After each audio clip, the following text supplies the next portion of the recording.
হান শিশির জন্য ভালো একটি ডিরেক্টর খুঁজে নিয়ে আসে আর সে ডিরেক্টরের জন্য কিছু নাস্তা আনার জন্য শিশিকে পাঠায়। শিশি কিছু নাস্তা নিয়ে আসে, তখন হান বলে, আমি তোমাকে এই নাস্তা আনার জন্য বলিনি, আমি বলেছিলাম তুমি নিজের হাতে কিছু রান্না করে আনার জন্য। ডিরেক্টর মজা করে খাবারগুলো খেতে শুরু করে, বলে আমার তো ভালোই লাগছে, আমি খেতে পারবো। তখন হান শিশিকে বলে যে তুমি ডিরেক্টরের জন্য গিয়ে কেক নিয়ে আসো। তারপর সে ধনিয়া পাতা দিয়ে কেক নিয়ে আসে। ধনিয়া পাতাওয়ালা কেক দেখে হান বলে, কি করছো তুমি এসব? উল্টাপাল্টা খাবার কেন আনছো? ধনিয়া পাতাওয়ালা কেক কি আজ পর্যন্ত কাউকে খেতে দেখেছো? শ্যাং শ্যাং বলে, কেকটি তো দেখতে অনেক সুন্দর লাগছে আর খেতেও অনেক হেলদি এবং টেস্টি হবে। এদিকে ডিরেক্টর কেকটাও খেতে শুরু করে। ডিরেক্টর শ্যাং শ্যাংকে বলে যে আপনি আমার কাছে এসে বসুন, আমরা এই বিষয় নিয়ে আলোচনা করি। শ্যাং শ্যাংও তার পাশে গিয়ে বসে আর সে হানকে খোঁচা দিয়ে বলে, কিছু লোকের মুখ মরিচের মতো জাল কথা আর করলার মতো তিতা কথা ছাড়া আর কোনো কিছুই বের হয় না। ডিরেক্টর স্যার তো অনেক ভালো, উনি অনেক সুন্দর করে আমার সাথে কথা বলছেন আর আমরা এই বিষয়টা নিয়ে অনেক ভালোভাবে কাজ করতে পারবো। হান তখন এই জায়গা থেকে উঠে যায়। চ্যাং চ্যাং জিজ্ঞাসা করে, আপনি কোথায় যাচ্ছেন? তখন সে বলে, তুমি তো বলেছো আমি করলার মতো তিতা কথা বলি আর মরিচের মতো জাল, তাই তোমরা ম্যানেজ করে নাও, আমি এখান থেকে চলে যাচ্ছি। পরের সিনে আমরা দেখতে পাই ডিরেক্টর তাকে একটি বারে নিয়ে এসেছিল ড্রিঙ্ক করার জন্য। শ্যাং শ্যাং বলে, স্যার আপনি বলেছেন এখানে আরো লোকজন আসবে, কই তারা তো এখনো আসেনি। তখন ডিরেক্টর বলে যে আমরা এই বিষয়টা নিয়ে আগে কথা বলি, তারপর সবাই চলে আসবে। তখন এখানে শ্যাং শ্যাং কথা বলতে শুরু করে, প্রত্যেকটি প্ল্যানের অংশ তাকে খুব সুন্দর করে গুছিয়ে বলে। তার এত সুন্দর বলা দেখে সে বলে, আচ্ছা আচ্ছা, আর বলতে হবে না, এখন তোমার গলা শুকিয়েছে, একটু ড্রিঙ্ক করে নাও তাহলে তোমার ভালো লাগবে। শ্যাং শ্যাং বলে যে না স্যার, আমি এইসব খাই না, এটা আপনিই খেতে পারেন, আমরা এই বিষয়টা নিয়ে আলোচনা করি। তখন ডাইরেক্টর বলে, আমি তো এই বিষয় নিয়ে আলোচনার কথা বলিনি, আমরা আমাদের পার্সোনাল বিষয় নিয়ে কথা বলার কথা বলছি। সে শ্যাং শ্যাং এর উপর হাত দিয়ে দেয় আর উল্টাপাল্টা কথা বলতে শুরু করে। শ্যাং শ্যাং বলে, আমি বাসায় যাব। সে যখন বাসায় যেতে যায় ডিরেক্টর তাকে আটকে নেয় আর বলে, কোথায় যাচ্ছ? তুমি তো বাসায় যেতে পারবে না, তুমি তো খুব ভালোভাবেই বুঝতে পারছো আমি তোমাকে পছন্দ করি আর আমি তোমাকে ভালোবাসি বললেও কম হবে না। তখন শ্যাং শ্যাং বলে, আপনি এইসব কি বলছেন? আপনি একজন বিবাহিত লোক হয়ে এইসব বলতে আপনার লজ্জা লাগে না? তখন সে বলে, বিয়ে বিয়ের জায়গায় আর ভালোবাসা ভালোবাসার জায়গায়। তুমি অনেক বড় হয়েছো, তুমি তো এটা বোঝা উচিত যে আমি তোমাকে ভালোবাসি। আর একটা কথা মনে রাখো, তুমি যদি আমার সাথে উল্টাপাল্টা করো, তোমার বস উল্টা তোমাকে বকাঝকা করবে আর এই প্রজেক্টে ভালোভাবে কাজও হবে না। তুমি চিন্তা করে নাও তুমি কি করবে। তুমি তোমার মতো একটি গরিব মেয়েকে আমি পছন্দ করি, এটা তো অনেক। তুমি যে আমার মতো একটি লোককে পাচ্ছ, এটা তুমি শুকরিয়া আদায় করো, আমার সাথে সময় কাটাও, তাহলে তোমার লাইফ অনেক সুন্দর হবে। তখনই এখানে হান চলে আসে আর ওই ডিরেক্টরকে খুব বাজেভাবে মারে। ডিরেক্টর বলে যে আমি তোমাদের সাথে কাজ করব না। হান বলে, তোর মতো চোরের বাচ্চার সাথে আমি কিভাবে কাজ করব? তুই কিভাবে এটা চিন্তা করতে পারলি? আমি তোকে দিয়ে কখনোই কাজ করাবো না, আমার কাজ আমি অন্য কাউকে দিয়ে করাবো, না হয় কাজই করাবো না। তোর সাহস কিভাবে হয় শ্যাংশ্যাং এর উপর নজর দেওয়ার? এখন তুই কিভাবে কোনো কোম্পানিতে কাজ করতে পারিস এটাই আমি দেখব। এটা শুনে ডিরেক্টর ভয় পেয়ে যায় আর সে মাফ চাইতে শুরু করে। তখন হান তার হাত থেকে ড্রিঙ্কের গ্লাসটা নিয়ে তার মাথায় ঢেলে দেয়। তোর কপাল ভালো, তুই সময় পেয়েছিস শ্যাংশ্যাং এর সাথে শয়তানি করার। আমি যদি আগে জানতাম তোর মাথায় এত কিছু আছে, তাহলে আমি শ্যাংশ্যাংকে ছেড়ে কোথাও যেতাম না, তোকে তো আমি পুলিশের কাছে দিব। এটা বলে সে শ্যাংশ্যাংকে নিয়ে বাসায় চলে আসে। শ্যাংশ্যাংকে নিয়ে বাসায় আসার পর সে তো একদম নীরব হয়ে বসে থাকে আর বলে, শ্যাংশ্যাং আমি জানতাম না তোমার সাথে এমন দুর্ঘটনা ঘটবে, আমি যদি জানতাম তাহলে আমি তোমাকে ছেড়ে কখনোই যেতাম না। সে তাকিয়ে দেখে শ্যাংশ্যাং তো ঘুমিয়ে পড়েছে। মনে মনে ভাবে, এই মেয়েটা জীবনেও সিরিয়াস হবে না, ওর সাথে এত বড় একটি ঘটনা ঘটে গেল, এই বিষয় নিয়ে আমি চিন্তা করে করে মরছি, আর দেখো কিভাবে ঘুমিয়ে আছে, আর নিজের বিছানায়ও গিয়ে ঘুমায়নি, মেকআপও রিমুভ করে ঘুমায়নি, এই মেয়েকে নিয়ে আমি কি করব। তারপর সে আলতো হাতে তার মেকআপটা ক্লিন করে দেয় আর বলে, সরি, আমি জানতাম না, বিশ্বাস করো আমি যদি জানতাম তাহলে আমি 1 মিনিটের জন্য তোমাকে ছেড়ে যেতাম না। ঘুমের ঘরে হাত দিয়ে শ্যাং শ্যাংও তাকে জড়িয়ে ধরে। এখানে একটি ইমোশনাল আর রোমান্টিক সিন তৈরি হয়। হান মায়ার চোখে তাকে দেখতে থাকে। সিন শিফট হয়ে আমাদের পরদিন সকালে দেখানো হয়। দুইজন যখন হেঁটে হেঁটে অফিস যাচ্ছিল, তখন তার এক্স বয়ফ্রেন্ড চোখে পড়ে যায়। এক্স বয়ফ্রেন্ডকে দেখে শ্যাং শ্যাং তার পিছনে গিয়ে লুকায়। হানের পিছনে এমনভাবে লুকায় যাতে তার এক্স বয়ফ্রেন্ড তাকে দেখতে না পারে। এক্স বয়ফ্রেন্ড দেখে তাকে বলে, আরে শ্যাং শ্যাং, তুমি আমাকে দেখে লুকাচ্ছ কেন? এখানে লুকানোর মতো তো কোনো বিষয় না। এখানে তুমি কি করছো? আর হেঁটে হেঁটে তুমি যাচ্ছ? তোমার তো এই অবস্থাই হওয়ার কথা। তুমি আমাকে ছেড়ে এসেছো, তাই না? এখন দেখো তোমার বয়ফ্রেন্ড কতটা পোর আর আমি কতটা রিচ। মিং বাও বলে, তুমি আমাকেই দেখো, আমি একটি কোম্পানির ডিরেক্টর আর তুমি কিছুই হতে পারোনি। তখন হান বলে, আপনার ভুল বোঝাবুঝি হচ্ছে।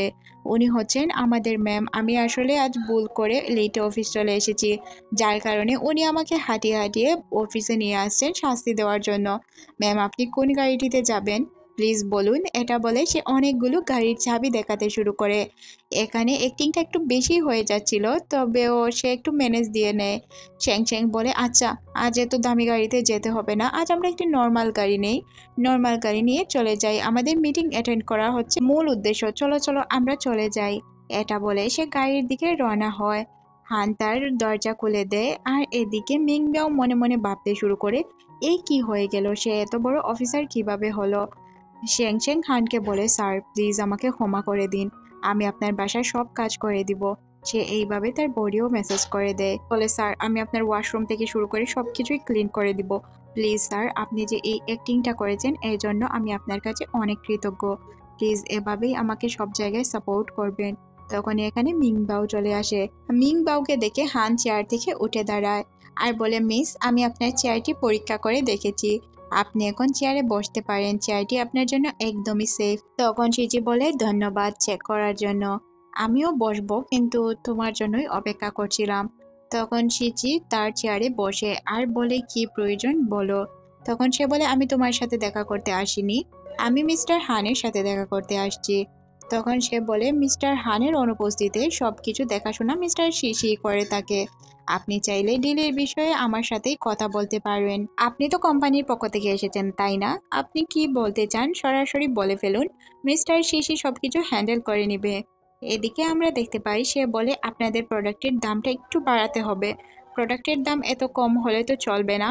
তখন হান বলে যে না, প্রোডাক্টের দাম বাড়ানো যাবে না, আমরা যদি প্রোডাক্টের দাম বাড়িয়ে ফেলি তাহলে আপনাদের লস হবে, আপনাদের প্রফিট একদমই কম হবে।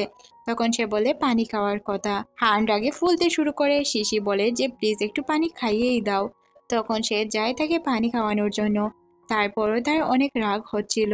শিশি বলে, আমার অনেক ক্ষুধা লেগেছে, প্লিজ কিছু খাবার অর্ডার করো, আমি খাবার খেতে চাই।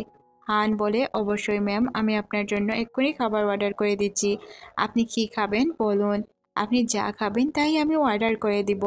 তখন সে বলে যে আমি কোনো কিছুই খেতে চাই না, তারপরও কি বলবো, তোমার মন মতো কিছু অর্ডার করে দাও যেটা আমার পছন্দ, আমার পছন্দ তো তুমি খুব ভালো করেই জানো। আর এদিকে তারা দুইজন কথা বলছিল। শ্যাং শ্যাং বলে, তুমি যদি আমাদের সাথে ডিল করতে চাও তাহলে আমাদের মতো করেই ডিল করতে হবে। তখন সে বলে, হ্যাঁ আমি ডিল করতে চাই, আজ আমি এটা সাইন করিয়ে নিয়ে যেতে চাই, 2 মাসের মধ্যে আমাদের 2 কোম্পানির কন্ট্রাক্ট সাইন হতে যাচ্ছে, এখন যদি আমি সবকিছু ওকে না করি তাহলে হবে না। এদিকে হান সব স্পাইসি খাবার অর্ডার করছিল। এটা দেখে মিং বিয়াও বলে যে আপনি তো খুব ভালো করেই জানেন আমি ঝাল খাবার পছন্দ করি না, আমি ঝাল খেতে পারি না, আপনি কেন ঝাল খাবার অর্ডার করছেন? হান বলে যে আপনি ঝাল খাবার খাবেন নাকি ডিল সাইন করবেন এটা আপনার বিষয়, যদি আপনি ডিল সাইন করাতেই চান তাহলে আপনাকে ঝাল খাবার খেতেই হবে, আর যদি আপনি সাইন না করাতে চান তাহলে আপনি চলে যেতে পারেন। তখন সে বলে, আচ্ছা সমস্যা নেই, আমি ঝাল খাবার খেতে রাজি আছি। তারপর আমরা দেখতে পাই তার সামনে অনেকগুলো জাল জাল ডিশ চলে আসে, এগুলো দেখে সে তো অবাক হয়ে যায়, তারপরও সে ঝাল খাবারগুলো শেষ করে ফেলে। তার মুখের অবস্থা তো আপনারা দেখতেই পাচ্ছেন, একদম লাল হয়ে গিয়েছিল। তখন সে বলে যে আমরা অনেক ভালোভাবে কাজ করব, প্লিজ আপনি সাইন করে দিন। তখন শ্যাং শ্যাং বলে ওঠে, আজ তো আমার মুড নেই, কিছুদিন পর দেখা যাবে সাইন করব কি না করব। এটা শুনে তো মিং বিয়াওয়ের অবস্থা খারাপ হয়ে যায়, বলে প্লিজ সাইন করে দিন। সিন শিফট হয়ে আমাদের শ্যাং শ্যাং এবং তার বান্ধবীকে বাসায় দেখানো হয়, দুইজন বসে গল্প করছিল। শ্যাং শ্যাং এর বান্ধবী বলে, আমার মনে হচ্ছে মিস্টার হান তোকে পছন্দ করে। শ্যাং শ্যাং বলে, এটা সম্ভবই না, উনি হচ্ছেন এত বড় একজন বিজনেসম্যান আর আমি সাধারণ একজন কর্মচারী, আমাদের মধ্যে ভালোবাসার সম্পর্ক হতেই পারে না। তখনই হান শিশির জন্য একটি পার্সেল নিয়ে আসে আর বলে, এটা তোমার জন্য এসেছে। তখন সে এটা খুলে দেখতে শুরু করে। তার বান্ধবী তাকে বলে, আমার মনে হয় জানিস কি, তোকে না হান অনেক পছন্দ করে। সিন শিফট হয়ে আমাদের অফিসের সিন দেখানো হয়। মিং বাও তার বসকে নিয়ে চলে এসেছিল অফিসে, বলে আপনি জানেন শ্যাং শ্যাং আমার অনেক ভালো বন্ধু। শ্যাং শ্যাং অনেক ভালো মনের মানুষ, আপনি বললেই সে সাইন করে দিবে, আর আমাকেও বলেছে সে খুব ভালোভাবেই সাইনটি করে দিবে। তখনই তারা দেখতে পায় সুপারভাইজার তাকে খুব বাজেভাবে বকাঝকা করছে। তোমার দ্বারা কি কোনো কাজ হয় না? তুমি কোনো কাজ ঠিকভাবে করতে পারো না, তুমি কেন এখানে জব করছো? এইসব শুনে তার বস তাকে বলে, তুমি এই মেয়ের সাথে আমাকে দেখা করানোর জন্য এনেছো, যে কিনা সাধারণ একজন এমপ্লয় মাত্র। তুমি কি বলেছিলে সে এখানের বস? এটা বলে সে এখান থেকে চলে যায়। মিংবাও তাকে বকাঝকা করার জন্য আসে, বলে তুমি তো বলেছিলে তুমি এখানের বস, মিথ্যা কথা কেন বললে? তুমি আমাকে কেন এতটা অসম্মান করলে? তুমি জানো আমি একটি কোম্পানির ডিরেক্টর, সাধারণ একজন এমপ্লয় হয়ে আমার উপর এভাবে তুমি টর্চার করলে, এটা কিন্তু তোমার দ্বারা ঠিক হয়নি। এটা বলে সে যখন তাকে মারতে যাবে তখনই এখানে হান চলে আসে। হান তাকে বলে, তোমার সাহস কিভাবে হয় শ্যাং শ্যাং এর উপর হাত ওঠানোর? তোমার তো অনেক বড় সাহস হয়েছে। তখন সে বলে, এও হচ্ছে একদম চোর, ও শ্যাং শ্যাং এর সাথে মিলে এইসব করেছে। তখনই তার বস এসে বলে, তুমি কি করছো? মিস্টার হানের উপর তুমি হাত তুলতে চেয়েছো, তোমার সাহস তো কম না, তুমি এইভাবে করতে গেলে তোমাকে আমি চাকরি থেকে বের করে দিব। তখন মিস্টার হান বলে যে ও হচ্ছে আমারও বস, আমি ওকে বস মানি, আমার পরে সব দায়িত্ব আমি ওকে দিয়েছি।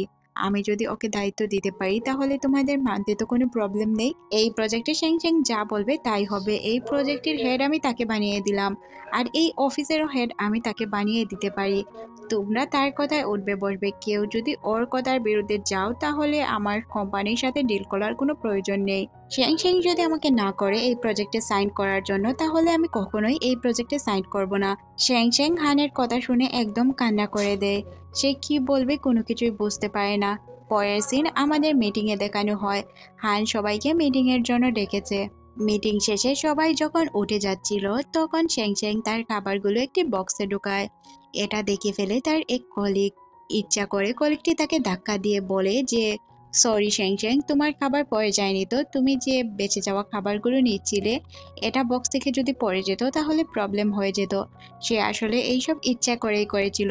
হান তখন ওয়েটারকে ডেকে বলে যে আমি আমার বেঁচে যাওয়া খাবারগুলো নিয়ে যেতে চাই, তাই আমার জন্য একটি বক্স নিয়ে আসো। তখন সে তার বেঁচে যাওয়া খাবারগুলো নিয়ে যায়, জাস্ট শুধু তাকে বাঁচানোর জন্য। পরদিন শ্যাং শ্যাং যখন তার অফিস থেকে বের হয়, একটি ছেলে তার হাত ধরে তার কাছে টাকা চাইতে শুরু করে। তখনই এদিকে লিং লিং চলে আসে। লিং লিংকে দেখে সে ওই ছেলেটিকে আড়ালে নিয়ে যায়। লিং লিং বলে শ্যাং শ্যাং কেমন একটি ছেলের সাথে রিলেশনে জড়ালো, যে কিনা তার কাছ থেকেই টাকা নিয়ে চলে। এটা শুনে হানের অনেক খারাপ লাগে। রাতের বেলায় হান তাকে জিজ্ঞাসা করে, তুমি তো কিছুদিন আগেই তোমার স্যালারি পেয়েছো, তাহলে তোমার বেতন কোথায় গেল? তুমি কেন এখন টাকার অভাবে ভুগছো? তখন সে বলে, কে বলেছে আমি টাকার অভাবে ভুগছি? আমি তো একবারও বলিনি আমার কাছে টাকা নেই। হ্যাঁ, আমার কাছে টাকা আছে। হান বলে, আমি তো শুনেছি যে তোমার কাছে টাকা নেই। বয়ফ্রেন্ড বানানোর হলে এমন বয়ফ্রেন্ড বানাও যে তোমার কাছ থেকে টাকা নিতে হয় না। তখন সে বলে যে এটা আমার বিষয়ে আপনাকে কথা বলতে তো আমি বলিনি। হান বলে, বলনি তো কি হয়েছে, আমি তো বলতেই পারি, কারণ আমি তোমার বাড়ির মালিক, তাই আমি যে কোনো কথাই বলতে পারি। কিছুক্ষণ পর হান তার কাছে গিয়ে বলে, আমার জন্য বাজার থেকে সুশি কিনে নিয়ে আসো। শ্যাং শ্যাং বলে, আমি সুশি কেন কিনে আনতে যাব, তোমার সুশি তুমি নিজে কিনে আনো। হান বলে, তুমি ভুলে যেও না তুমি আমার বাসায় থাকো, তাই আমি যা বলবো তা তোমাকে করতে হবে। কিছুক্ষণ পর সে চলে যায় সুশি কেনার জন্য। সুশি কিনে এনে যখন সে তাকে দেয় তখন হান বলে, আমার মুড নেই, আমি খেতে পারবো না, তুমি এগুলো ফেলে দাও, না হয় তুমি খেয়ে নাও। পরের সিনে শ্যাং শ্যাং আর তার বান্ধবী কথা বলছিল।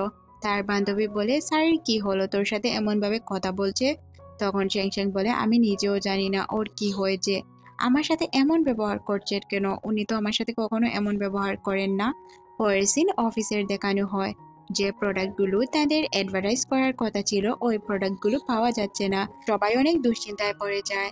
শ্যাং শ্যাং বলে, কি বলো এসব? তখন লিং লিং বলে ওঠে, আমি খুব ভালো করেই জানি প্রোডাক্ট কোথায় আছে। সে গিয়ে শ্যাং শ্যাং এর ড্রয়ার খুলতে চায়। শ্যাং শ্যাং বলে, আমার ড্রয়ার খুলতে যাচ্ছ কেন, আমাকে কি তোমার চোর মনে হয়? তখন সে প্রোডাক্টগুলো বের করে দেখায় যে দেখো এই প্রোডাক্টগুলো শ্যাং শ্যাং এর কাছে পাওয়া গিয়েছে, তার মানে হয়তো শ্যাং শ্যাং এগুলো চুরি করেছে। শ্যাং শ্যাং এটা শুনে কিছুটা অবাক হয়ে বলে, এগুলো আমি গিফট পেয়েছি, এটা তোমার ভুল ধারণা, আমি চুরি করেছি। এটা আমাকে গিফটে দেওয়া হয়েছে। চ্যাং চ্যাং যতই তাকে বোঝানোর চেষ্টা করছিল কিন্তু তারা কোনোভাবেই বোঝার চেষ্টা করে না। তখনই এখানে হান চলে আসে। হান বলে আমি খুব ভালো করেই জানি কে কি চুরি করেছে কি না করেছে। চ্যাং চ্যাং এটা কখনোই চুরি করতে পারে না, কারণ চ্যাং চ্যাংকে এটা গিফট করা হয়েছে, তাও আমি খুব ভালো করেই জানি। এখান থেকে সিন ফ্ল্যাশব্যাকে দেখানো হয়। চ্যাং চ্যাং গিয়ে ওই লোকটির সাথে কথা বলেছিল, তারপর জানতে পারে ওই লোকটি তার বয়ফ্রেন্ড না, তার মায়ের অপারেশনের জন্য সে তার কাছ থেকে টাকা নিয়েছিল। হান লোকটিকে টাকা দিয়ে বলে তোর যা প্রয়োজন এই কার্ড থেকে টাকা নিয়ে নিবি, কিন্তু একটা কথা মনে রাখবি, তুই আজকের পর থেকে কখনোই চ্যাং চ্যাং এর আশেপাশে ঘুরতে পারবি না। তোকে যদি আমি চ্যাং চ্যাং এর আশেপাশে দেখি তাহলে খুন করে ফেলবো। লোকটিকে কিভাবে সে জানলো, এটার প্রশ্নের উত্তরও সে আমাদের ফ্ল্যাশব্যাকের মাধ্যমে দেখায়। যখন চ্যাং চ্যাং আর তার বান্ধবী এই বিষয় নিয়ে কথা বলছিল, চ্যাং চ্যাং বলে আমি তাকে সত্যটা বলতে পারবো না। আমি যদি তাকে সত্য কথা বলে দেই সে আমাকে নিয়ে কি চিন্তা করবে এটা আমি জানি না, তাই আমি তাকে কিছুই বলতে রাজি না। আমি যদি তাকে সবকিছু বলে দেই সে আমার বিষয়ে কি চিন্তা করবে। হান বাহির থেকে সবকিছু শুনছিল। হান এই জন্যই তাকে দিয়ে ওই দিন সুশি আনিয়েছিল, যাতে সে ওই সুশিগুলো এনজয় করতে পারে। আসলেই চ্যাং চ্যাং অনেক এনজয় করে সুশিগুলো খাচ্ছিল। এটা দেখে হান অনেক খুশি হয়ে যায়। হান আসলে তার জন্যই এইসব করেছে। এদিকে হান খুব ভালো করেই জানতো যে চ্যাং চ্যাং তার স্কিন নিয়ে কতটা সেনসিটিভ, তাই সে তার বান্ধবীর মাধ্যমে তার চ্যাং এগুলো রাখতে রাজি হবে না। এখন সিন বর্তমানে আর প্রোডাক্টগুলো লিং লিং এর ব্যাগ থেকেই পাওয়া যায়। লিং লিং সাথে সাথেই তার কাছে মাপ চাইতে শুরু করে, বলে স্যার প্লিজ আমাকে ক্ষমা করে দিন। বিষয়টি নিয়ে অফিসের সবাই কথা বলতে শুরু করে। কাকে চোর বানাতে চেয়েছিল এখন নিজেই চোর হয়ে গেল। এদিকে হানকে দেখানো হয়। হান বলে তুমি যদি শুধুমাত্র চুরি করতে তাহলে আমি তোমাকে ক্ষমা করে দিতাম। তুমি একজন নির্দোষকে দোষী বানিয়েছো, তার মানে তুমি বুঝতে পারছো তুমি কত বড় ভুল করেছো। আমি পুলিশ ডাকছি, পুলিশ এখনই এসেছে। পরের সিনে আমাদের শ্যাং শ্যাং এবং হানকে দেখানো হয়। শ্যাং শ্যাং হানকে বলে থ্যাংক ইউ স্যার, আপনি আমাকে এত সাপোর্ট করেন এটা আমি কখনো কল্পনাও করতে পারিনি। আপনার ঋণ আমি কখনোই পরিশোধ করতে পারবো না।